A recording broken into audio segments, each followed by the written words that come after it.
और श्री जी को 20-25 वर्ष से नाम जप रहे हो, शरणागत हो, ये कभी नहीं आया कि आराध्य देव मेरे, जीवन धन मेरे। ऐसे धिक्कार इस मन बुद्धि को कि जो अनंत जन्मों से हमारे हैं वो हमारे पराये नजर आते हैं, जो बिल्कुल हमारे नहीं, जिनको हम जानते नहीं है, अब भी नहीं जानते कि भाई के रूप में कौन अंदर विराजमान है, बहन के रूप में कौन अंदर विराजमान, हम नहीं जानते, केवल ढांचे को मानते हैं। ये ढांचा मेरा भाई है, बहन है, और ढांचे के अंदर बैठा परमात्मा, उससे कोई परिचय नहीं है।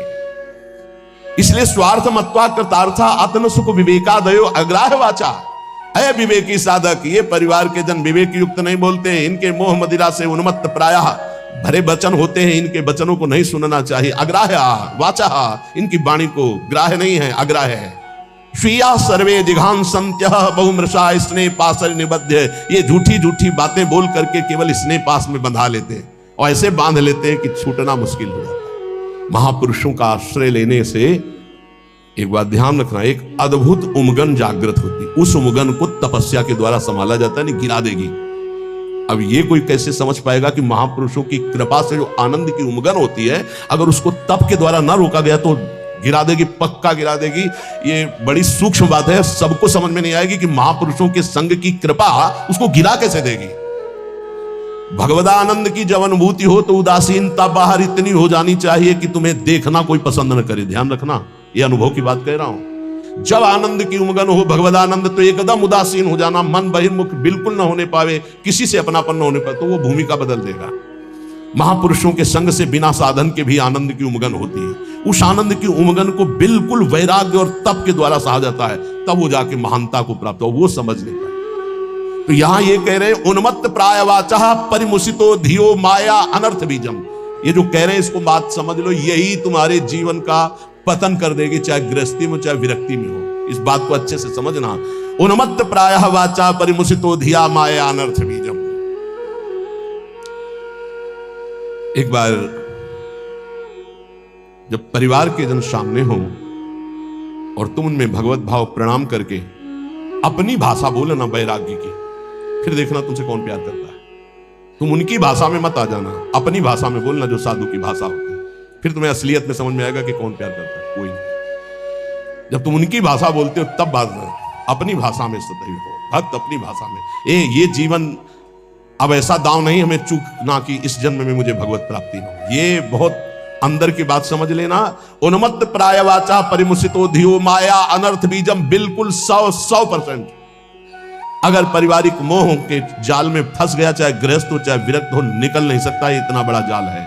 स्वार्थम मत्वा कृतार्था अतन सुख विवेकादयो अग्राह्य वाचा। कैसे तुम्हें बताएं, बाहर थप्पड़ लगता है तो उसके लिए औषधियां होती, लेकिन जब हृदय की मार होती तब कोई औषधि नहीं होती। इसलिए आपसे प्रार्थना कह रहे, अब भी संभल जाओ, अब भी संभल जाओ। तुम्हारा वैराग्य स्वरूप है तो तुम लोग अपने वैराग्य की इज्जत की रक्षा करो।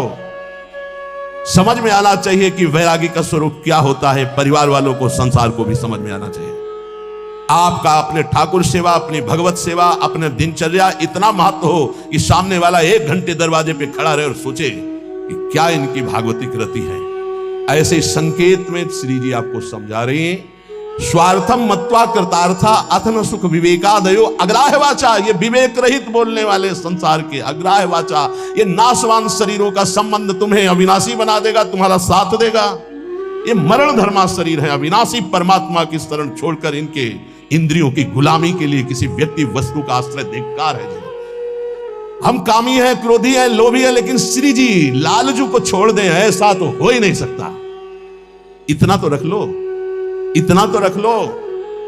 हमारी बात तो समझो। हम नीचता नहीं छोड़ सकते तो श्री जी को कैसे छोड़ सकते? हम नीच है मानते हैं, हम पतित है मानते हैं, लेकिन हम आपको नहीं छोड़ सकते।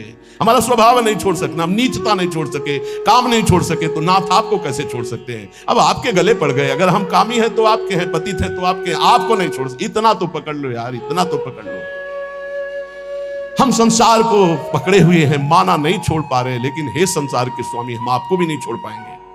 अब नहीं हो सकता कि मैं आपको छोड़कर संसार का पूर्ण आश्रय ले लूं, पर संसार को छोड़कर आपका पूर्ण आश्रय ले लूं, इतनी भी सामर्थ्य नहीं रह गई। तो कम से कम प्रभु को तो पकड़े रहो। लेकिन अनर्थ वाचा, ये जो प्रिय बोलने वाले, इनसे बड़ा दुश्मन कोई नहीं है। कोई बिरला होता है जो प्यार का अर्थ समझता है, अपने प्यारे के सुख में निमग्न रहना। वो तो केवल सच्चिदानंद भगवान ही जानते हैं, दूसरा कोई नहीं। प्रीति की रीति रंगीलो ही जाने, ये संसारी जानेंगे। ये अपने स्वार्थ के बसीभूत, ये अपनी वासनाओं के कीड़े, ये प्रीति को जानेंगे, ये प्रेम को जानेंगे। तुम्हारे हृदय को छलनी कर देंगे। अगर अब बात नहीं मानोगे तो बाद में पछताओगे। हे सिंहवत जीना सीखो, सियारवत अगर जीवन जीना है तो इनके अनर्थ वचनों में लग जाओ। ये तुम्हें रुपया दे सकते हैं, तुम्हारा बैंक बैलेंस बढ़ा सकते हैं, लेकिन तुम्हारे हृदय की भोग वासना को नहीं मिटा सकते। और भोग वासना नहीं मिटी तो चक्रवर्ती सम्राट भी एक महान दरिद्र है, क्योंकि उसके अंदर असंतोष है, भोगों की आशा है। और फिकर भारी फक नहीं करे ताको नाम फकीर, कोई चिंता नहीं, कोई परवाह नहीं, इससे बड़ी कोई स्थिति नहीं होती। वही तुम्हें गुरुदेव देना चाहते हैं। इसलिए स्वीया सर्वे जिघांस्यत्यः पौमृषा स्नेह पाशैर् निबद्ध। देख लो, हम एक साधिका की बात करते हैं। भाई जी महाराज के प्रवचन सुनकर के एक साधिका ने भाई जी को गुरुदेव माना। कभी नहीं देखा था, केवल कल्याण पत्रिका पढ़ी और भाई जी के वचन पढ़े और गुरुदेव माना। भाई जी की छवि कहीं से पता लगी तो मंगाकर अपने सिंहासन पर विराजमान। रात दिन दरवाजा बंद, घर के सदस्य उसे भोजन दे देते, बस दरवाजा बंद। नवयुवती भाई जी की छवि। रात एक दिन उसके अंदर इच्छा ही, क्या मैं अपने गुरुदेव को कभी भर नेत्र से देख सकती हूँ सामने से? उस सत्य सच्चिदानंद में मेरे गुरुदेव क्या कभी चलकर मेरी कुटिया में? असंभव। किसी नगर के किसी एक घर में बंद वो रात दिन गुरुदेव के अनुसार भजन करती, और इच्छा जागृत हुई, क्या भाई जी कभी चलकर हमारे दरवाजे पर आएंगे? और जाकर जहीकर सत्य स्नेहु सोते मिले न कछु संदेह। भाई जी तीर्थ यात्रा के लिए एक ट्रेन निकलवाई थी जिसमें सब भक्त थे। वो एक स्टेशन पे रुकी, अचानक आकर्षण भाई जी का हुआ। स्टेशन से स्वयं अकेले उस नगर में गए। वो तो अलौकिक दिव्य महापुरुष, उसके घर गए, दरवाजा खटखटाया, किसी से पूछने की जरूरत नहीं, बिना तार का तार। किसी की हिम्मत नहीं थी कि उसका दरवाजा खटखटा दे। केवल समय भोजन का वो परिवार के लोग खिड़की से दे देते थे, और उसका अपना अटैच था, तो कभी बाहर ही नहीं निकली, कभी किसी को चेहरा ही नहीं दिखाती थी। उसको लगा ऐसा कौन जो दरवाजा खटखटा, तो एक स्नेह का आकर्षण, ऐसा लगा कि या तो श्री कृष्ण है या तो भाई जी है। कि तुम राम दीन अनुरागी, कि तुम हरिदासन मां कोई, मुरे हृदय प्रीति हुई। जैसे विभीषण जी को लगा या तो कोई बहुत बड़े हरिदास हैं जो सामने, या स्वयं हरि हैं जो विप्र रूप में है, या तो कोई बहुत बड़े भगवान के भक्त हैं, या तो स्वयं भगवान है कि मेरे हृदय। ऐसे उस देवी का हृदय बोला या तो श्री कृष्ण साक्षात आए हैं या तो भाई जी आए। बिना हिचक के दरवाजा खोला तो जिनकी छवि थी वही सामने। अब सोचो, जो वर्षों से साधना करके केवल एक बात चाह रही, एक बार मेरे गुरुदेव चल करके मेरे को, क्योंकि मैं तो नहीं पहुंच सकती, मेरी सामर्थ्य नहीं, एक बार वो आ जे देखा चश्मा लगा, धोती कुर्ता वैसे। अब वहां नेत्रों से बात होती, बोलने की हिम्मत नहीं रही। अंदर गए, दरवाजा बंद, रो पड़ी सब। भाई जी ने कहा कि श्री कृष्ण की अपार कृपा पर है, तो बस अब मुझे और कोई श्री कृष्ण नहीं चाहिए। मेरी आखिरी इच्छा थी कि गुरुदेव एक बार मुझे साक्षात कर सके। थोड़ी देर में उसने कहा मेरी एक प्रार्थना, अब आप दोबारा कभी यहां। भाई जी ने कहा ऐसा क्यों कहा? बोले आप जब आओगे तो अब हजारों लोग आएंगे, और मैं ये नहीं जानती कि आप भी अब जान पावे कि मैं आपको कितना प्यार करती हूँ। ये जीवन सिर्फ आपके लिए है, और आपके लिए होते हुए भी आप भी न जान पाए कि मैं आपको कितना प्यार करती हूँ। बस जैसे अभी तक थी वैसे ही रहना चाहती हूँ, अब दोबारा कभी। भाई तो भाई जी ने उसके लिए पद लिखा है, पद रचना की। और पूज्य राधा बाबा से जब ये बात कही तो राधा बाबा ने इसे प्रकाशित किया, नहीं भाई जी से प्रकाशित भी नहीं करते। धन्य है वो देवी जो ऐसी एकांत पूरा जीवन भजन करके पूरा कर दिया, कोई जान नहीं पाया उसको। जो अपने आराध्य देव के लिए इतनी गुप्त आराधना की जा सकती है, फिर हमें संसार और संसार के संबंधों से क्या? इसलिए ये जीवन हमें केवल भगवत प्राप्ति के लिए। स्वीया सर्वे जिघांस्यन्त्यः बहुमृषा स्नेह पाशैर् निबद्ध। ये स्वजनगण अत्यंत झूठे स्नेह पाश में बांध करके तुम्हें मार देंगे, मार देंगे। जिघांस्या, तुम्हें मार देंगे। मान लो कैसे मारा जाता है, ये तुम नहीं जान पाते हो। माया बहुत विचित्र है, बहुत विचित्र है, ये देखा है। इसलिए प्रार्थना है, बहुत सावधान, बहुत सावधान। परिवार के लोग अच्छा समझते हैं, जब आप भोगों को स्वीकार करेंगे, भोगों में उतरेंगे, रिश्ते नातेदारों में उतरें, उनको बहुत अच्छा लगेगा। क्योंकि माता आपसे प्यार करती है, पर दो चीजें देखती है, आपका पेट भरा है, आपको अच्छी नींद आती है, आपकी भोग सामग्री पर्याप्त है, बस इतनी उसकी ममता की वृत्ति, इसके आगे वृत्ति नहीं। और गुरु एक बात देखता है, तुम्हारा देह राग कम हो रहा है, तुम्हारा देहाभिमान नष्ट हो रहा है, तुम्हारा भोगों से राग कम हो रहा है, तुम तपस्या में आगे बढ़ रहे हो, तुम जितेंद्रीय हो रहे हो, तुम्हें भोग कोई प्रिय नहीं लग रहा, धन्यवाद, चलो आगे। गुरु स्वरूप में स्थित करता है, माता पिता देहाभिमान में पुष्ट करते हैं। इसलिए बहुत होश में स्वीया सर्वे जिगांत्यंत्या बहुमृषा स्नेह पाशे निबद्ध है। श्री वृंदारण्यायः महामहित समाजात कदा निश्चितस्त्वाम। हे भाई, वृंदावन में केवल रसिक समाज को अपना समझो, उनको पाकर आश्रित हो जाओ, और सब अनिष्टकारी समाज है। अनिष्टकारी, कोई तुम्हारा इष्ट प्राप्ति में सहयोगी नहीं है, सब इष्ट में बाधक हैं, इष्ट में बाधा पहुंचाने वाले हैं, और कोई नहीं।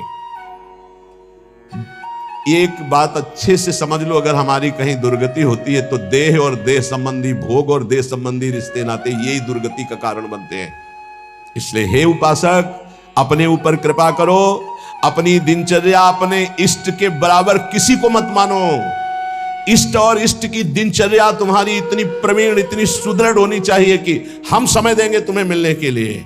हमारी रुचि होगी तो तुम्हारे समय में हम अपने समय को बर्बाद नहीं करने, लेकिन समय बर्बाद पहले ही कर रहे हैं। उनके समय का महत्व क्या रहा?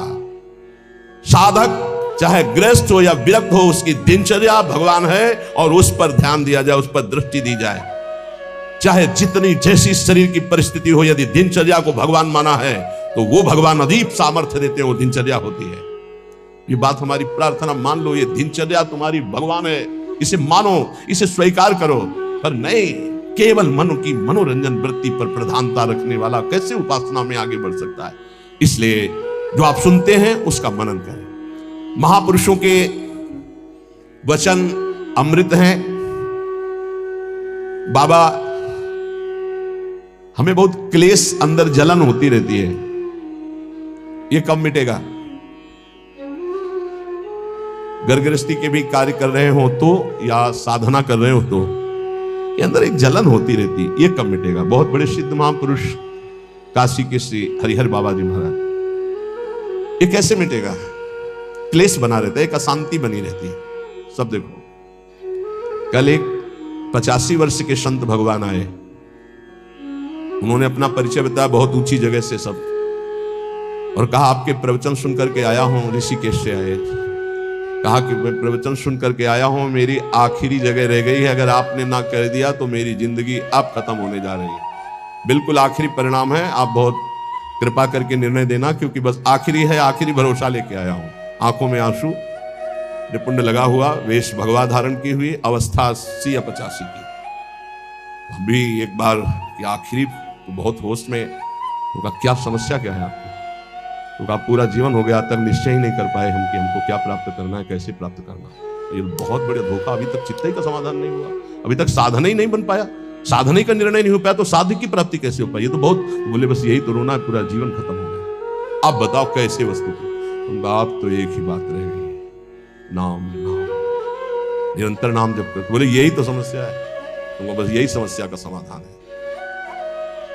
हमारे सामने निर्णय लो, ये जपोगे ऐसे से ऐसे से ऐसे, उसी समय उनके शब्द निकले कि कुछ प्राप्त होगा कि नहीं, इसकी अब कोई परवाह नहीं। इस समय जो शीतलता हो रही, लग रहा मैं निहाल हो गया, ऐसा लगता है मुझे जिंदगी की हर वस्तु मिल गई। यही सुनना, जरा ध्यान से सुनना इन महापुरुष के वचन। बाबा, हमें क्लेश बना रहता है, एक जलन बनी रहती है, एक अशांति, नाप के देखो हृदय में। तो उन्होंने कहा कि राम भजन बिनु सुनहु खगेसा, मिटहि न जीवन केर कलेशा। जैसे पहला ग्रास पाते हैं तो भूख उतनी एक ग्रास की जैसी मिटती है, पर अनुभव में नहीं आती। फिर हम ग्रास पे ग्रास पाते चले जाते हैं, और जब अंतिम ग्रास की स्थिति होती है तब जाके तृप्ति का अनुभव होता है। ऐसे ही उपासक जब पहला भजन शुरू हुआ तो जलन बढ़ती है। ध्यान देना, अगर उसी समय एक कवल पवा करके रोक दिया जाए तो उसको कोई तृप्ति नहीं होगी, और परेशानी ऊपर से चित्त में हो जाएगी कि नहीं पा रहा था तो अच्छा था, अब पा रहा था तो भर पेट पाना। ऐसे ही अभी तक भजन नहीं करके विषयों में डूबे थे तो भूले हुए थे, लेकिन अब भजन शुरू किया तो अब जलन शुरू होगी। इतना नाम जप करो कि पेट भर जाए, तब जाके स्वाद आएगा। जिस दिन से भजन शुरू किया उस दिन से भव रोग नष्ट होना प्रारंभ हो गया। व्यर्थ नहीं जाएगा, पर उस नाम का, अंतिम नाम का, जिस समय भगवत साक्षात्कार होगा उसका इंतजार करते हुए नाम जपते रहो, हर कवल खाते रहो। पेट भर रहा है, फिर जब यहां आओगे तब पता खीर कैसी है, पुआ कैसा है, पकौड़ी कैसी है, कचौड़ी उसका स्वाद तब आएगा जब आपका पेट भरने लगेगा। जन्म जन्म के भूखे हो, इसलिए नाम में स्वाद नहीं आ रहा, बिना स्वाद के पाते रहो, यही तुम्हारी अशांति को नष्ट कर देगा। राम भजन बिनु सुनो खगेसा, मिटहि न जीवन केर कले। एक एक श्वास में जो तुम नाम जप कर रहे हो, मानो एक एक ग्रास भोजन कर रहे हो, वो तुष्टि पुष्टि क्षुधा निवृत्ति होती चली जाएगी, पर पता चलेगा तब जब आप पेट भर जाएगा। ऐसे ही जब भजन एकत्रित हो जाएगा तो संसार से वैराग्य स्वरूप का बोध और भगवान से प्रेम तीनों हो जाएंगे, तभी पूरी जलन मिटेगी, जब भगवत साक्षात्कार होगा। महाराज जी तो अब हमको एक साधन बता दो जिससे हमें पूरी की पूरी सब बातें भूल कर केवल एक में लग जाए, हमारा काम बन जाए। तो कह रहे सुबह से लेकर नींद तक और नींद से लेकर सुबह तक, चेतना से लेकर मृत्यु तक तुम्हारा नाम न छूटे। जितना तुम कार्य करते हो, सब कार्य करते हुए यदि केवल नाम पकड़ लिया तो ये नाम तुम्हें महाभागवत और सिद्ध पुरुष बना देगा। नाम कैसे पकड़ा जाता है? जैसे प्यासे आदमी को खूब अच्छे अच्छे पकवान सामने रख दो, उसे अच्छा नहीं लगेगा, केवल पानी चाहिए, पानी। जैसे भूखे आदमी के पास हीरा जवाहरात दुनिया के सब रख दो, नहीं, भोजन चाहिए, भोजन। ऐसे तुम्हारा नाम में प्रेम हो, उठते बैठते चलते फिरते खाते पीते सब समय नाम नाम नाम, तब तुम्हारे अंदर दिव्यता जागृत हो जाएगी। बाबा, नाम से प्रेम नहीं होता, नाम जपने में मन नहीं लगता, तो तुम जब अपने मन की बुराइयों को पकड़ पाओगे और उनको दूर करोगे, तब तुम्हारी नाम में प्रीति होगी। इसीलिए तो कहते हैं कि खूब सत्संग सुनो। जब तक सत्संग नहीं सुनोगे तो तुम्हें पता ही नहीं चलेगा कि तुम्हारी गलतियां क्या क्या हैं, बुराइयां क्या क्या हैं। सत्संग सुनोगे तो सत्संग से दो बात होती है, अपनी बुराइयों का पता चलता है और उनके त्यागने की बलवृत्ति मिलती है सत्संग से। भक्ति स्वतंत्र सकल गुण खानी, बिनु सत्संग ना पावई प्राणी। भक्ति, निरंतर भजन इस समस्त गुणों को प्रकाशित कर देता है, पर बिना सत्संग के शुद्ध भक्ति का जागरण नहीं होता। इसलिए सत्संग से हमारे अंदर जो बुराइयां हैं वो समझ में आती है। बुराइयों को दूर करने की सामर्थ्य भी सत्संग से आती है। फिर सत्संग से ऐसा मन सावधान हो जाता है कि बुराई करने की तो बात जाने दो, बुराई की समीपता बर्दाश्त नहीं होती है, बुराई का चिंतन बर्दाश्त नहीं होता है। हृदय दर्पण की तरह साफ हो जाता है, जरा सी भी बुराई बहुत बड़ा पहाड़ जैसा दिखने लगती है। ऐसे उपासक के हृदय में नाम के प्रति प्रियता हो जाती है और वो खूब निरंतर नाम जपने लगता है। महाराज जी, लोग कहते हैं कि भगवान के दर्शन से क्या मिल जाएगा, क्या लाभ हो जाएगा? भगवान के दर्शन हो गए तो फिर बाकी क्या रह जाएगा? उत्तर, भगवान के दर्शन से बढ़कर कोई लाभ? अरे अभी तो भक्ति करो, मन को शुद्ध करो, खूब नाम जप करो, फिर आगे तुम देखोगे भगवत साक्षात्कार से बढ़कर कोई लाभ होता है?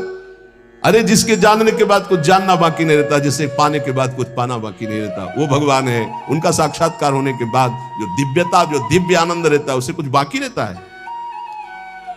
तो हमें क्या करना चाहिए? फिर हम कह तो रहे तुम्हें निरंतर नाम जप करना चाहिए, निरंतर नाम जप करना चाहिए। तो माला से जपें या अंगुलियों से जपें?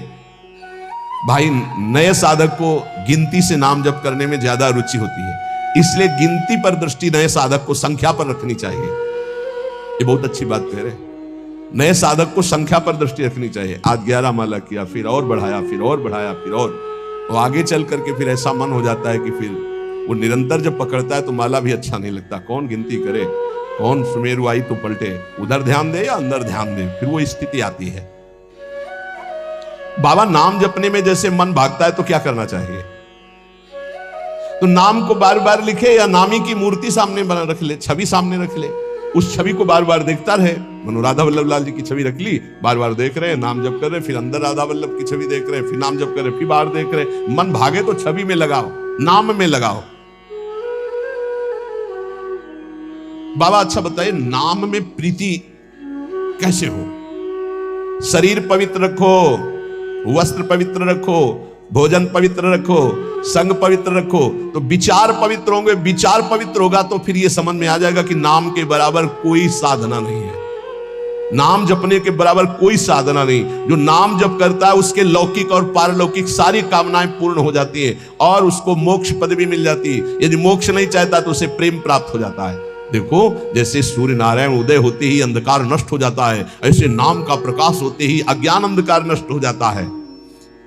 पर ये उन्हीं का होता है जिनकी पवित्र दिनचर्या होती है। शरीर पवित्र रखो, वस्त्र पवित्र रखो, भोजन पवित्र रखो, विचार, आपके विचार अगर गंदे हैं तो फिर नाम कैसे चलेगा अंदर? विचार पवित्र रखो। देखो, हम तो कहते हैं जब प्रातः काल उठो तो खूब नाम जप करो, जब सूर्य उदय हो रहे हो तो खड़े होकर उनका आदर करो, अर्घ दो, दंडवत प्रणाम करो। अरे सूर्य भगवान है, सूर्य नारायण है। ये लोग जो सूर्य उदय हो रहे हैं और सो रहे हैं, उनकी श्री कीर्ति आयु सब धीरे धीरे नष्ट हो रही, वो जान नहीं पा रहे। महाराज जी, कोई कहता है कि ज्ञान श्रेष्ठ है, कोई कहता है भक्ति श्रेष्ठ। अरे बाबा, तुम इन बातों में मत फंसो कि ज्ञान श्रेष्ठ है कि भक्ति श्रेष्ठ है। अरे जिससे संसार का चिंतन छूटे और प्रभु की याद आवे वो श्रेष्ठ है। जो तुम पकड़ पाओ जल्दी करो, नाम जप करो। इसमें मत लगो कि ज्ञान श्रेष्ठ है कि भक्ति श्रेष्ठ है। मर्यादा भगवान के नाम की एक अमोघ है। खूब नाम जप करो। चारों शास्त्र, वेद, पुराण, जितना ज्ञान है सब नाम में भरा हुआ है। तुम जितना नाम जप करोगे उतना आपके हृदय में वो प्रकाशित हो जाएगा। तुम्हारे मन को जैसे विषय खींच रहे हैं, ऐसे तुम्हारे मन को नाम खींचेगा। बहुत ध्यान दीजिए, जैसे विषय तुम्हारे मन को खींच रहे हैं, ये भोगूं, ये भोगूं, ये भोगूं, एक दिन नाम ऐसे खींचेगा तुम्हारे मन को, श्री जी से जोड़ देगा। पक्का ऐसा ही है। संसार के भोगों की तरफ से जब ग्लानि होने लगे, घृणा होने लगे, तो समझ जाना कि नाम तुम्हें खींच रहा है प्रभु की तरफ। और अगर ऐसा नहीं हो रहा तो अभी इतना नहीं नाम जप कर पा रहे कि तुम्हारे मन को खींच कर वो प्रभु में लगा दे। जिस प्रकार दीपक को हम जलाते हैं तो वो अपना प्रकाश करता है, और जब सूर्योदय होता है तो उसका अपना प्रकाश होता है। तो अन्य साधक सब दीपक की तरह प्रकाश करते हैं, और नाम जब प्रकाश करता है तो सूर्य की तरह प्रकाश करता है। मन का संपूर्ण अंधकार नाम जप से दूर हो जाता है। दीपक दूसरी कोठरी तक प्रकाश नहीं पहुंचा पाता, और जब सूर्योदय होना होता है तो अंदर की गुफा में भी प्रकाश अपने आप पहुंच जाता है। तो स्थूल शरीर, सूक्ष्म शरीर, कारण शरीर, तीनों में ज्ञान का प्रकाश कर देने की सामर्थ्य अन्य साधनों में नहीं, नाम में है। यह प्रकाश इसलिए नहीं हो पाता कि तुम बुरे विचार, बुरा संग, बुरा भोजन, बुरे कर्म नहीं छोड़ पा रहे हो। बुरे कर्म अगर करोगे तो तुम्हारे विचार गंदे रहेंगे, तो फिर प्रकाश कहां से होगा? इसलिए बुराइयों को रोको, बुरे विचारों को रोको, बुरे आहार को रोको, बुरे संग को रोको। देखो, कलिकाल की बड़ी महिमा है। इसमें नाम जप से बहुत जल्दी भगवत साक्षात्कार होता है। कलिकाल की एक महिमा है। कलयुग का एक विशेष प्रभाव है। कलयुग केवल नाम आधारा। अगर आप नाम जप कर रहे हैं तो इसमें बहुत जल्दी भगवत साक्षात्कार होता है। नाम जापक के हृदय में नित्य दिन अमृत बरसत सारे, मधुर मधुर ध्वनि बादर गरजत, कोटिन चंद्र सहस्र उजियारे। नित्य दिन अमृत बरसत सारे, ज्ञान का अमृत, प्रेम का अमृत, जो चाहिए वो नाम से सब बरसता है। बोले मधुर मधुर ध्वनि जैसे अंदर हुई, राधा राधा राधा, यही बादल की गर्जना है। करोड़ों चंद्रमा एक साथ उदय हो जाए, ऐसी शीतलता, ऐसा अमृत वर्षण, ऐसा आनंद, ऐसी चांदनी हृदय में नाम प्रकाशित करता है। सुरत कटोरी भरी भरी पीवे, पियत पियत छक अगर जियारे, मग्नानंद स्वरूप अखंडित पिया हेरत भय आप पियारे। स्वामी श्री मग्नानंद सरस्वती जी सेनपुर कह रहे कि सुरत माने स्मृति। स्मृति की कटोरी में भर भर करके नाम जो पी रहे हैं, वो पीते पीते इतने छक गए, इतने मगन हो गए कि बोले पिया हेरत भय आप पियारे। अपने प्रीतम का साक्षात्कार हुआ कि वो खुद प्यारे हो गए। पिया हेरत भय आप प्यारे, तस्मित जने भेदा भावात, ब्रह्मविद ब्रह्म बहुत। लाली मेरे लाल की जित देखो तित लाल, और लाली देखकर मैं गई तो मैं भी हो गई लाल। तो बोले मगनानंद स्वरूप अखंडित पिया हेरत भय आप प्यारे। नाम में ऐसी सामर्थ्य है, इसलिए साधक बता रहे महाराज जी, साधक के लिए, नाम जापक के लिए विषयी पुरुष का संग सबसे बड़ा पतन का हेतु है। नाम जापक, नाम में प्रेम पाने के लिए केवल नाम जापक संतों का संग करे, बस विषयी पुरुषों का संग ना होने पावे। साधक को शरीर स्वस्थ रखने के लिए भोजन पाना जबान के स्वाद के लिए नहीं, खान पान का संयम रखो।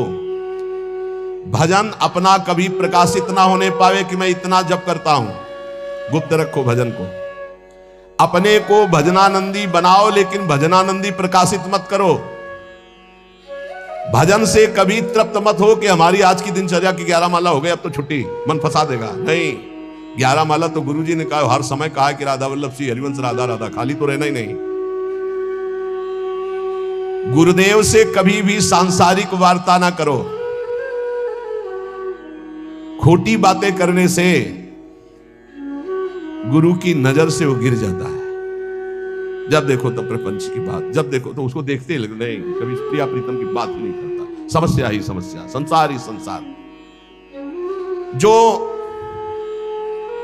ध्यान दीजिएगा, पाप कर्म, छल कपट, मान की चाह, धन की चाह, पराई स्त्री के प्रति राग, दूसरों की निंदा, परचर्चा, अभिमान, धूर्तता, पाखंड, इन दोषों का त्याग करके संयम ब्रह्मचर्य से रहता है, उसको ये शिकायत ही नहीं हो सकती कि मेरा नाम जब निरंतर नहीं चलता। निरंतर चलेगा। किनका नहीं चलता? जो पाप कर्म करते हैं, जो छलिया हैं, कपटी हैं, जो मान चाहते हैं, जो धन चाहते हैं, जो पराई स्त्री के प्रति राग बुद्धि, जो दूसरों की निंदा, जो दूसरों की चर्चा करते हैं, अभिमान करते हैं, धूर्तता, पाखंड करते हैं, उनके हृदय में नाम नहीं चलता। ये परदोष दर्शन भगवत प्राप्ति में महान बाधक है। इसलिए पर चर्चा, परदोष दर्शन, पर निंदा भूल कर साधक न करे, नहीं नाम जप नहीं कर पाएगा। एकांत में रहने का अभ्यास, नींद को जितना कम से कम से काम चल जाए उतना स्वीकार करना, उच्च स्वर से नाम कीर्तन करना, सदग्रंथों का पाठ करना, आसक्ति को छोड़ करके भगवत चरणारविंद की आसक्ति में दृढ़ होने के लिए दुखों को, विपत्ति को, अपमान को, निंदा को शांति पूर्वक सह जाना, इससे भगवत आसक्ति होगी। दुखों को, विपत्ति को, अपमान को, निंदा को शांति पूर्वक सह जाओगे तो भगवान में आसक्ति हो जाएगी। जब तुमसे कोई क्रोध करे तो क्षमा कर दो, जब बैर करे तो तुम उसे नमस्कार करो, जब बुराई करे तो तुम उसकी भलाई करो, तो नाम भगवान तुम्हारे हृदय में अपने आप चलने लगेंगे। पकड़ो। जब नाम चलने लगता है तो उपासक का स्वभाव कैसा हो जाता है? वो अपने को सबसे छोटा समझने लगता है, उसमें कभी अभिमान की वृत्ति नहीं आती, वो किसी के दोष कभी न देखता है, न वर्णन करता है, न सुनता है, ना किसी से घृणा करता है। उसका स्वभाव बहुत कम बोलने का हो जाता है। वो सदैव बोलेगा तो मीठे वचन बोलता है। वो सबकी सेवा करने का स्वभाव रखता है, किसी से सेवा नहीं करवाता। वो विवाह, उत्सव, जन समूह, इनसे बचने की कोशिश करता है। जहां विवाह का उत्सव है, चाहे गृहस्थी हो, नाम जापक हो, गले में माला है, कंठी है, वहां पा रहे हो जहां अपवित्रता का ही साम्राज्य है। आप क्या समझते हो? चिकने चुपड़े सब रखे हैं दूर से, लेकिन घोर अपवित्रता।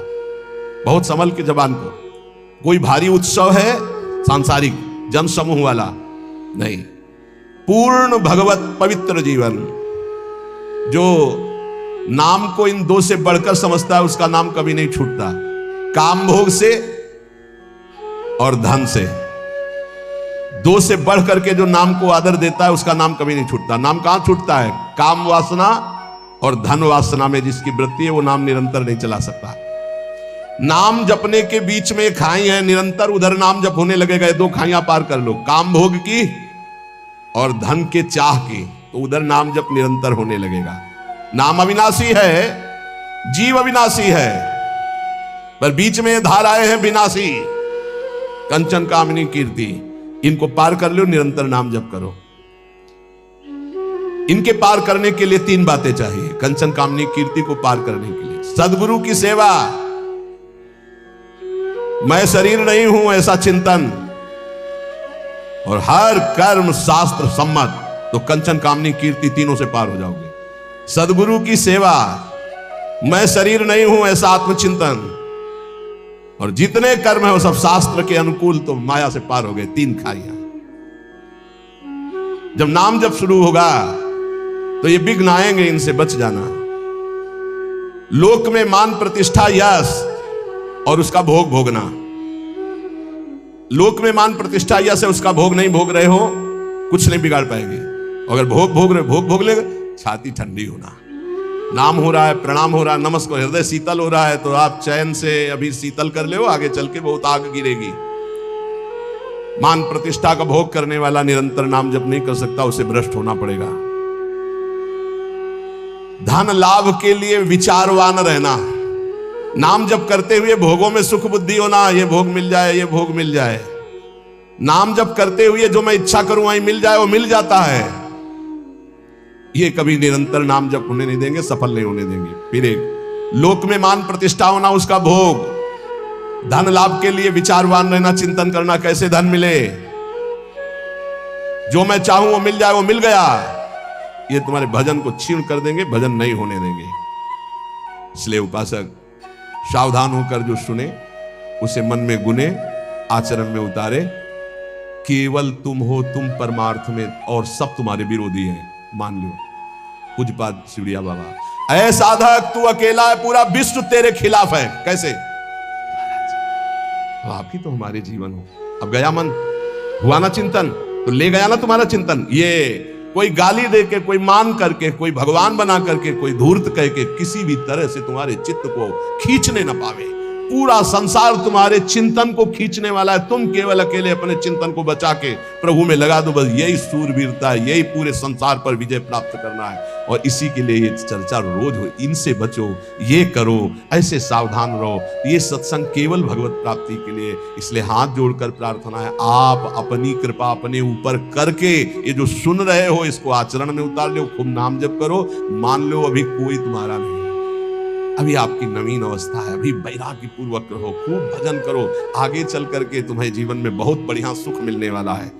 ऐसा आनंदमय सुख जो किसी के संग की जरूरत नहीं पड़ेगी। और आज तुम ऐसे कमजोर बन जाओगे तो कल बहुत रोने वाले हो, कोई तुम्हारे आंसू पोंछने वाला नहीं।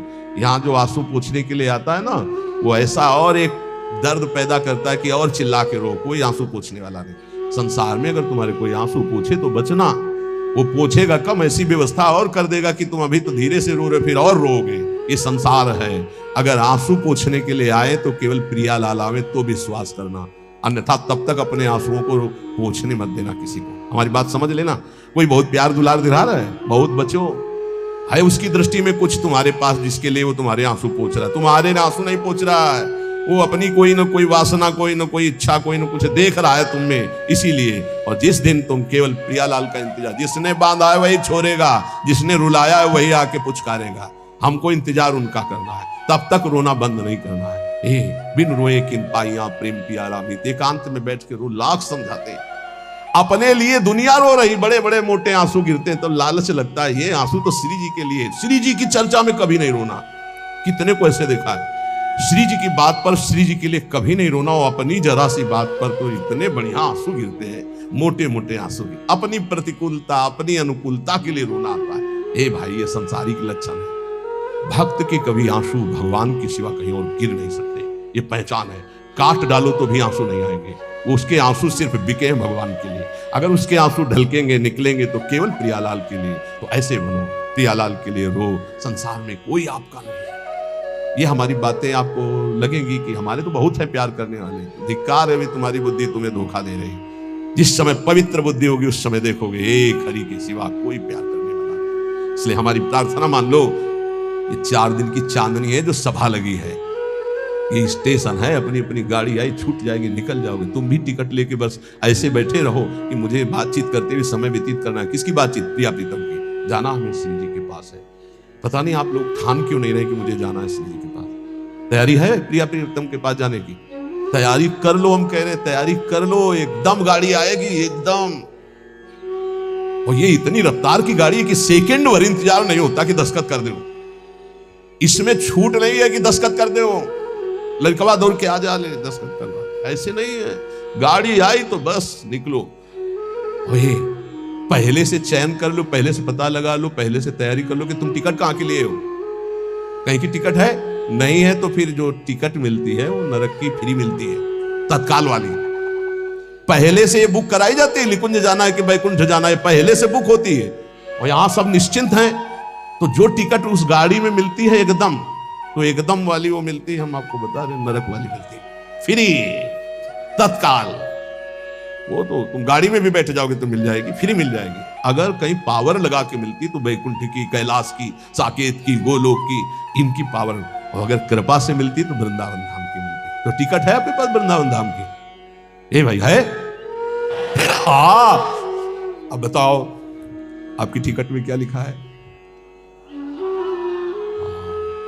हमारे माई। हाँ, अगर ये टिकट है तो हम पहले से तैयार हैं निकुंज के लिए। ये बात ध्यान रखना। ये वृंदावन में बैठ के कह रहे हैं, आपने भी हाथ उठा दिया है। हमारी सबकी गति कहां है? श्री जी के चरणों में। हमारे पास टिकट है। अब हम कल कहेंगे तुमसे, अगर सत्संग में ये दोष है तो नरक जाओगे। आपको पहले टिकट देख ली अपनी, आप मत मान लो हमारी बात, है ना टिकट। अब हम कल परसों सत्संग में कहेंगे, जैसे द्वंद्वातीतो विमत्सरः सिद्ध्या सिद्धो समभूत्वा लाभालाभ हो जाए। अगर यह स्थिति नहीं है तो आप नरक जाओगे। तो आपको तुरंत अपनी टिकट देखनी है। हमारे माई श्यामा जी व्यास भरोसे कुंवर के नहीं, महाराज किसी और के लिए बोल रहे हैं, हमारे लिए नहीं बोल रहे हैं। हम तो श्री जी के पास जाएंगे। पक्का विश्वास है कि अगर ये कमी छोड़ दो तो बरसंत में उस सहजाद्भुत सौख्य धाराम, अद्भुत प्रेम सुख की धारा तुम्हारे हृदय में प्रवाहित हो जाएगी। पहला कहा दूरादपाश्च स्वजनान, स्वजन संबंधियों के सुख का त्याग कर दो, राग का त्याग। राग से सुख मिलता है सांसारिक, अनुराग होता है आत्मस्वरूप प्रभु से, राग होता है देहों में। दूरादपाश्च स्वजनान सुख मर्थ कोटि, करोड़ों प्रकार से जो धन से सुख प्राप्त होता है। और सर्वेषु साधन वरेषु, जो साधन के अहम से युक्त होकर कर्तव्य भाव से साधना होती, उससे भी सुख होता है, लेकिन वो सात्विक होता है, वो त्रिगुणातीत नहीं होता है। और प्रेम ये गुण रहितम, कामना रहितम, सूक्ष्मतरम, अनुभव स्वरूपम, प्रतिक्षण वर्धमानम, ये त्रिगुणातीत है। ये प्राप्त ही होता है जो शरीर का राग, धन के भोग का राग, साधना के भोग का राग त्याग देता है और स्वामिनी जी के चरणों का आश्रय दैन्य भाव से ले लेता है। तो बरसंत में उस सहजाद्भुत सौख्य धाराम, अद्भुत सुख की सहज में धारा उसके हृदय में प्रकाशित हो जाती है। तो जिन पद नख की विमल चांदनी, ही को तिमिर नसावे। राधा चरणारविंद की शरणागति को किसी अन्य साधन की जरूरत नहीं पड़ती। जिभ्या से नाम, शरीर से सेवा और हृदय से दृढ़ आश्रय हमारे माई श्यामा जी को राज। बस श्री जी की नख चंद्रमणि का प्रकाश जो गोपियों के हृदय में प्रेम की ध्वजा बनकर फहराया, वही शरणागति के हृदय के संपूर्ण ज्ञान अंधकार को नाश कर देता है। उसे वेदांत पढ़ने की जरूरत नहीं। जिन पद नख की विमल चांदनी, ही को तिमिर नसावे। सो पद कमल छटा मन भावे। जे पद कमल रास में प्यारी, नव नव गति प्रगटावे। जिन पद लोभ रसिक जग संपत्ति, श्रुति पथ चित न लावे। सो पद कमल छटा मन भावे। जो श्री चरणारविंद सुधंग नाचत नवल किशोरी, ऐसा सुधंग नृत्य कि अखिल विद्याओं के, कलाओं के आचार्य हैं श्री कृष्णचंद्र जो। प्यारी जो नृत्य कर रहे हैं, सुधंग और लाल जो देख रहे हैं। तान बंधान मान में नागरी, देखत श्याम कहत हो होरी। अहो अहो आश्चर्य है। तान बंधान मान में नागरी, देखत श्याम कहत हो होरी। जैसे हित हरिवंश माधुरी, अंग अंग बरबस लियो मोहन चित चोरी। मदन मोहन, विश्व मन मोहन, स्वमन मन मोहन, मुनि मन मोहन, इनके मन को बलात् प्रियाजू की रूप माधुरी अंग अंग की मोहित कर ली, आसक्त कर ली, अति आसक्त लाल अली लंपट बस की ने बिन। जे पद कमल रास में प्यारी, नव नव गति उपजावे। रहसी रहसी मोहन पी के संगरी लड़ेती, अति रस लटकत सरस सुधंग अंग में नागर थे कहत अवन पद पटकत। जब श्री चरण भूमि पर विराजमान होते हैं नृत्य करते हुए, इतना लाघव कि कब पृथ्वी का स्पर्श किया ये दिखाई ही नहीं दे रहा, इतना शीघ्रता पूर्वक ऐसा हाव भाव, ऐसी भ्रकुटी संचालन, ऐसी मंद मुस्कान कि गुण निधि रस निधि सर्वस्व श्री लालजू महाराज बेशुद्ध होने लगे। फिर लाडली जू चुटकी बजाकर उनके हार का स्पर्श करके झटक कर, पीतांबर झटक कर उनको होश में लाते, नृत्य करते करते। गुण गन रसिक राई चूड़ामणि रिझवत पदिक हार पट झटकत। जैसे हित हरिवंश निकट दासी जन लोचन चसक रसासो गटकत। ये सखिया देख रही प्यारी जू के चरणार बिंद जब रास में थे अवनि पद पटकत, तो रसिक जनों के हृदय को अद्भुत परमानंद प्रदान करने वाले। जैसे हरिवंश निकट दासी जन लोचन चसक रसासो गटकत। रसासो गटकत जो श्रुति पथ में नहीं मिले, वेद में नहीं मिले, जिस चरणों के जरा से सुख का स्पर्श हो तो त्रिभुवन की संपत्ति तरण सम ला गए है, ऐसे चरणार विंद की छटा मेरे मन में कब प्रकाशित होगी। जे पद पंकज हिये धरि प्यारो, मनमथ ताप निवारे। आहा, श्री लालजू के चरणों को गोपीजन अपने हृदय के मनमथ ताप को दूर करने के लिए यहां स्थापित करती और डरती हैं कहीं चोट न लग जाए। यत्ते सुजात चरणाम्बुरहम स्तनेषु भीता, सनई प्रिय दधि मही कर कसेषु। भीता भयभीत होकर कहीं मेरे कठोर वक्षोज से लालजू के चरणों में चोट न पहुंच जाए। गोपीजन जो प्रेम की ध्वजा है, उनके हृदय के ताप का समन लालजू के चरणों के स्पर्श से होता है, और लालजू के हृदय के ताप का समन, मनमथ ताप का समन लाडलीजू के चरणों को जो हृदयर्पितम मधुपते स्मर ताप मुग्रम निर्वापयति परम शीतलमाश्रयामि। जे पद पंकज हिये धरि प्यारो, मनमथ ताप निवारे। धनि धनि राधिका के चरण, नंद सुत मनमोदकारी विरह सागर तरन। दास परमानंद छिन छिन श्याम जिनकी शरण, श्याम जिनकी शरण। धनि धनि राधिका के चरण। जे पद पंकज ये धरि प्यारो, मनमथ ताप निवारे। सेवत नित हरिवंश चरण, जे सुभग सिंगार सिंगारे। सो पद कमल छटा मन भावे। जिन चरणों को श्री लालजू अपने हृदय में से स्पर्श करा करके स्मर ताप रहित होते हैं, जिन चरणों को हरिवंश महाप्रभु हित सजनी रूप से निरंतर श्रृंगारित करके उनकी सेवा में रहते हैं, वो चरणार विंद कब मेरे हृदय में प्रकाशित होंगे, कब मैं इन चरणों की सेवा प्राप्त कर पाऊंगा। जे पद नूपुर कलरो संयुत, अनेक मंत्रनाद मंज नूपुरास्थल। जब स्वामिनी जो चलती है तो उनके नूपुरों से जो ध्वनि प्रकट होती है वो दिव्य मंत्र प्रकाशित होते हैं उससे। भगवान शंकर कह रहे हैं राधा कृपा कटाक्ष स्तोत्र में कि प्यारी जू जब चलती हैं तो श्री चरणों से जो नूपुरों की झंकार होती है, अनेक मंत्रनाद, अनेक मंत्रों का नाद होता है, मंत्रनाद।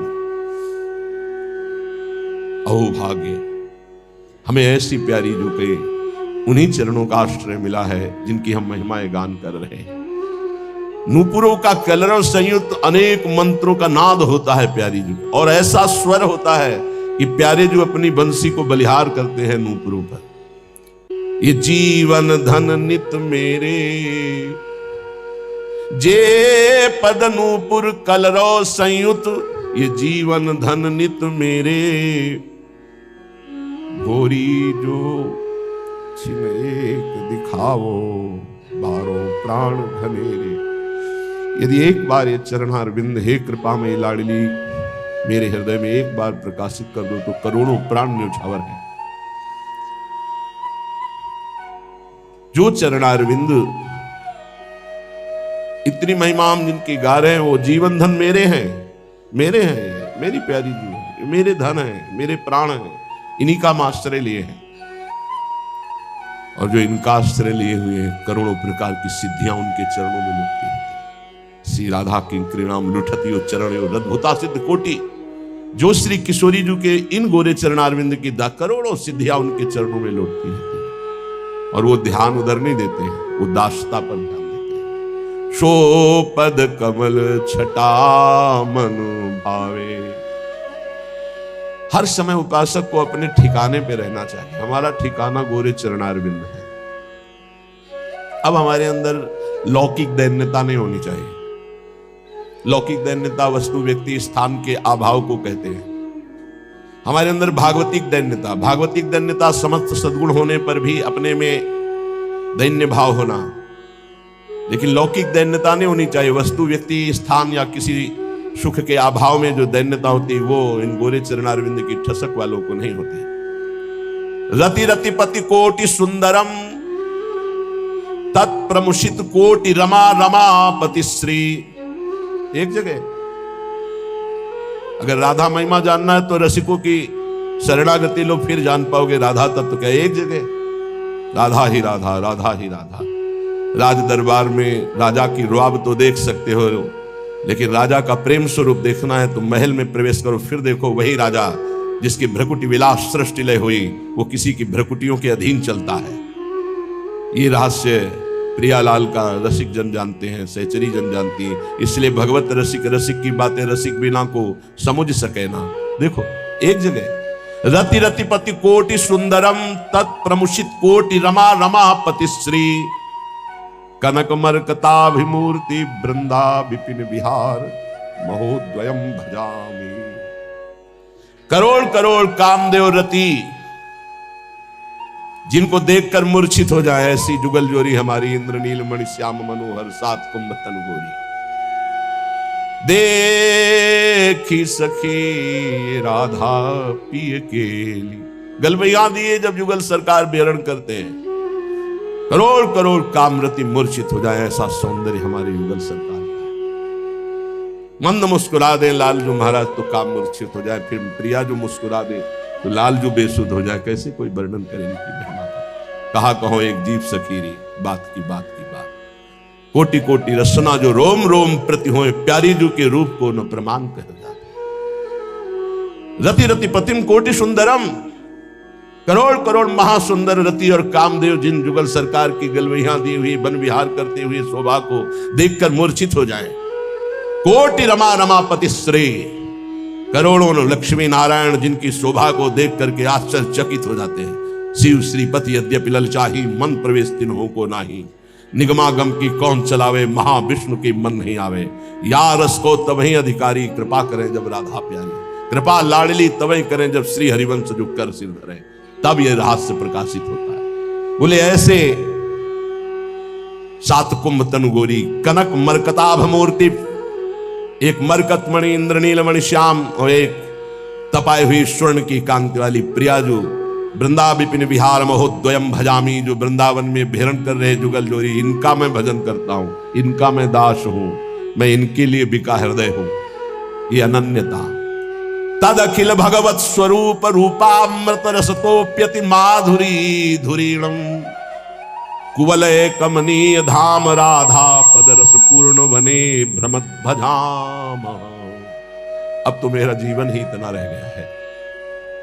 समस्त भगवत अखिल जितने रूप हैं, नाम है, महिमा है, उन सब का जो रस सार है वो रूप है राधा, और उस रूप का रसास्वादन श्री श्याम सुंदर। ऐसे राधा पादारविंद में लुब्धायमान जो भ्रमर लाल जो हैं, ऐसे युगल की मैं आराधना करता हूं और वृंदावन में इनकी मस्ती से डोलता रहता हूं। बस राधा पदरस पूर्ण बने भ्रमत भजा महा, हर समय राधा वल्लभ राधा वल्लभ राधा वल्लभ राधा वल्लभ।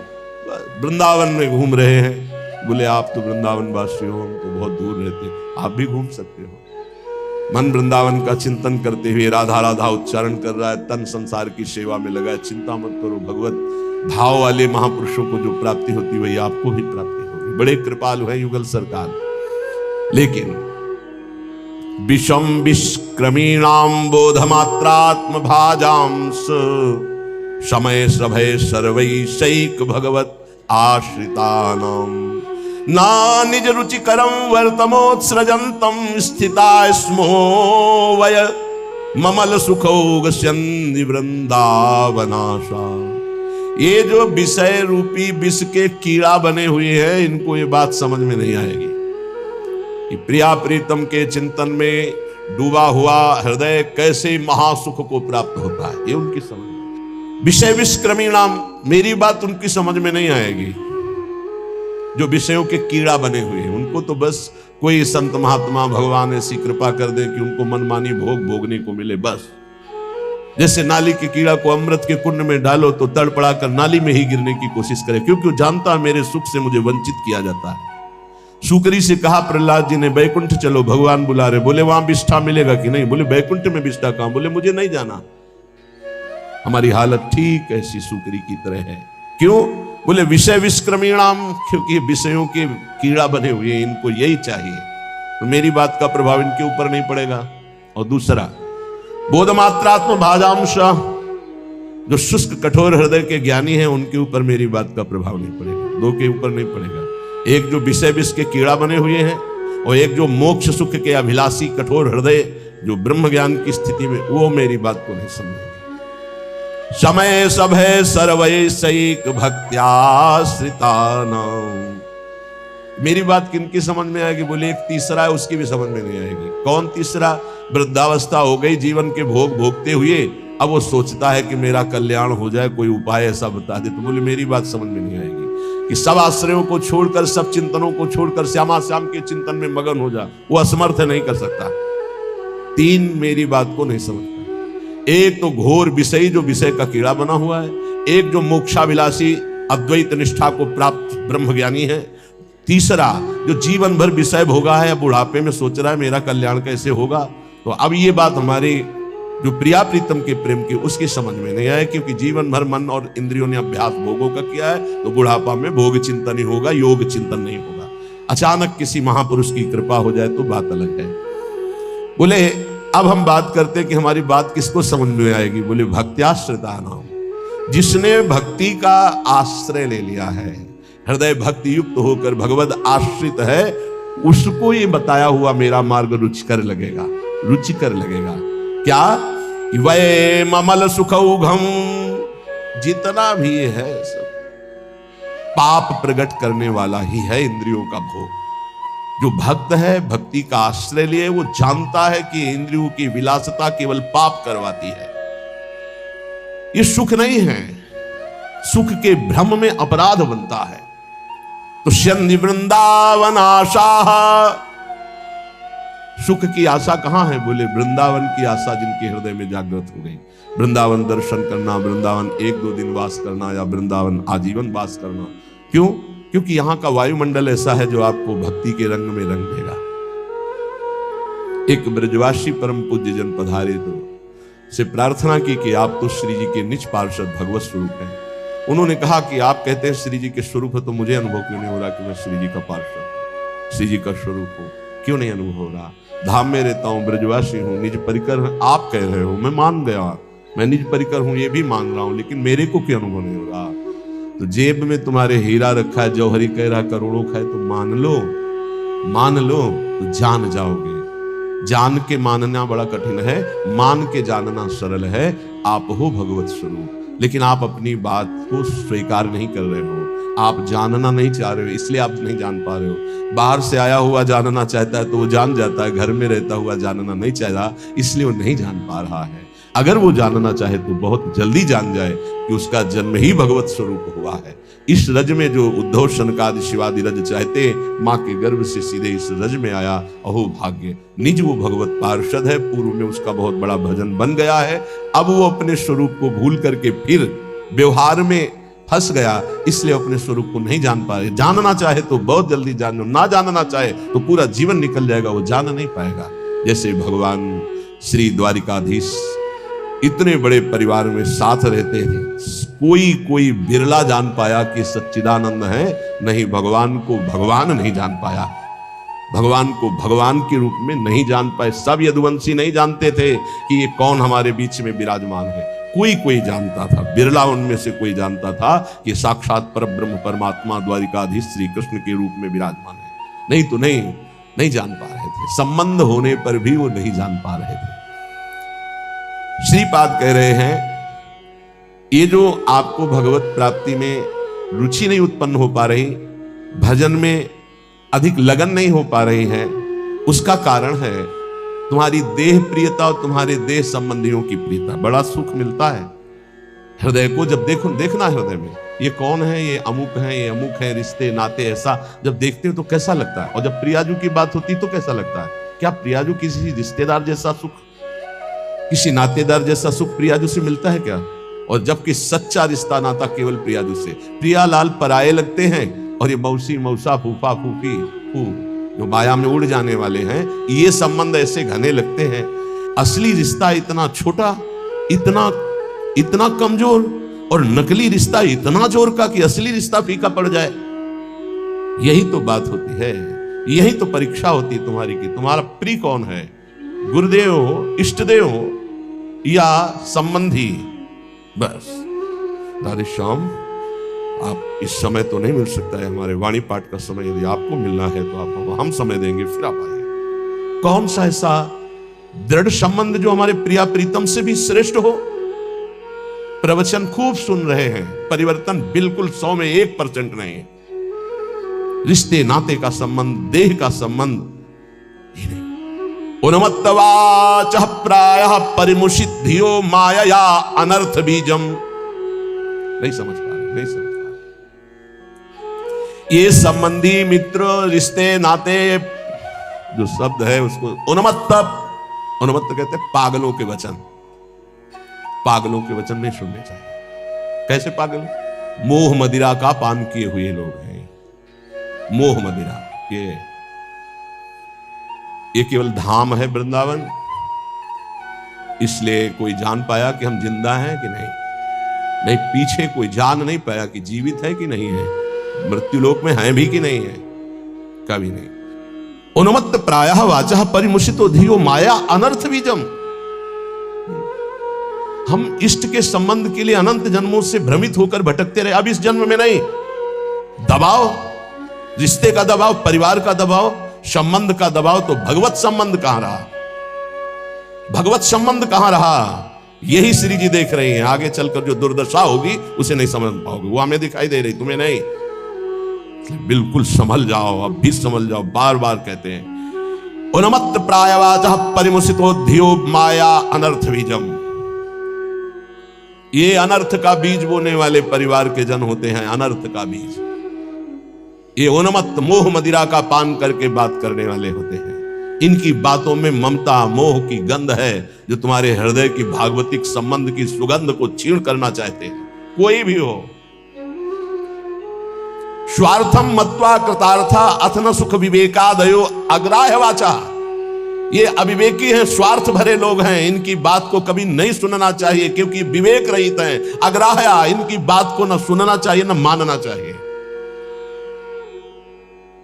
अमुक संबंध केवल भगवत संबंध से, अन्यथा नहीं। अगर आप हमारी श्री जी से नहीं जुड़े हैं तो हम आपकी तरफ आंख उठा के नहीं देखेंगे। श्री जी से जुड़े हैं तो आपको हमारी तरफ देखने की जरूरत नहीं, श्री जी की तरफ देखो, हम अपने आप देख लेंगे। व्यवहारिक संबंध में कहीं किसी भी तरह का कोई प्रवेश नहीं है। श्री जी का संबंध। उन्मत्त प्रायवाचः परिमुषितो धियो माया अनर्थ बीजम स्वार्थम मत्वा कृतार्था अतन सुख विवेकादयो अग्राह्य वाचा। ये संबंधी, ये रिश्ते नाते, ये मोह मदिरा का पान करके ऐसे वचन बोलते हैं कि फिर संसार की ममता जागृत हो जाए। ये मोहित करने वाली, हमारी परमार्थ की वृत्ति का नाश करने वाले होते हैं। ये अनर्थों के दुख का बीज बो देते हैं। ये विवेक रहित बोलते हैं, इसलिए इनकी बात अग्राह्य वाचा, इनकी बात सुने मत, नहीं तो परमार्थ भ्रष्ट हो जाएगा। बहुत सुंदर किसी किसी के परिवार के जन, कल एक हमारी श्री जी की सेवा में रहते हैं उपासक, उनकी माई, उन्होंने कहा कि जब हम बेटे से बात करने के लिए यहाँ निवेदन किया और बेटा मिला तो उसने मुंह फेर करके कहा कि अगर आप हमारी माँ हो तो दोबारा हमसे मिलना मत। बोले मुझे अच्छा लगा, आंसू भरे थे आंखों में, मुझे अच्छा लगा कि मेरी कोख पावन हो गई। और आज से मैंने भी निर्णय लिया है, मैं कभी सामने नहीं जाऊंगी और आशीर्वाद दूंगी कि वो नित्य निरंतर श्री जी की सेवा में आपकी आज्ञा में रहे। उनका धन्य है तू माँ, तू धन्य है। अगर और बहुत ही स्वभाव सुशील, बहुत ही अच्छा लगा बात करके कि माँ हो, भगवान माँ दे तो ऐसी माँ दे जैसी कल वो मिली, एक भी ममता की बात नहीं। बोले हमने भी निश्चय किया, मुझे भी अच्छा नहीं लगा कि मैं अपने बेटे को मोह से ग्रसित नहीं करना चाहती, परमार्थ में आगे बढ़ाना चाहती हूँ, तो मैं कभी सामने न जाऊं। मैंने भी निर्णय लिया। तुमका धन्य है तुम्हारा। जो सेवक जी ने कहा नाम प्रसंग कहे तो उपदेश, वो धन्य देश है, वो धन्य कुल है, धन्य सुतात धन्य सो माय। तो है मैया तू उसी माय में आ गई जिसको सेवक जी धन्य कहते हैं। अरे धन्य है उसका गर्भ जिसके गर्भ से भगवान का महाभागवत पैदा हुआ। और तो सब न जाने कैसे कैसे संतानें उत्पन्न होती हैं और वो भगवान से विमुख नाना प्रकार के आचरण करके अपने आप को दुर्गति और माता पिता देख देख कर जलते रहते हैं। ये बात बहुत ध्यान से समझ लो जो ये श्लोक कह रहे हैं। ऊपर वाले श्लोक में बताया अपनी निष्ठा की युगल सरकार हमारे इतने सुंदर है कि करोड़ करोड़ कामरति मूर्छित हो जाए, लक्ष्मी नारायण भी शोभा देख करके ललचाने लगे। ऐसे हमारे उपास्य देव श्यामा श्याम, हमारे श्यामा श्याम में रति किनकी नहीं हो सकती जो विषय विष के कीड़ा बने हुए हैं, या जो ब्रह्मबोध के द्वारा मोक्ष प्राप्त करना चाहते हैं, या जो जीवन भर भोग भोगा बुढ़ापे में सोचते हैं हम प्रेमी हो जाएं। चिंतन वही है 60 70 80 वर्ष का भोगों का। अब चिंतन बदलना बहुत कठिन, कोई महापुरुष चमत्कार कर दे तो बात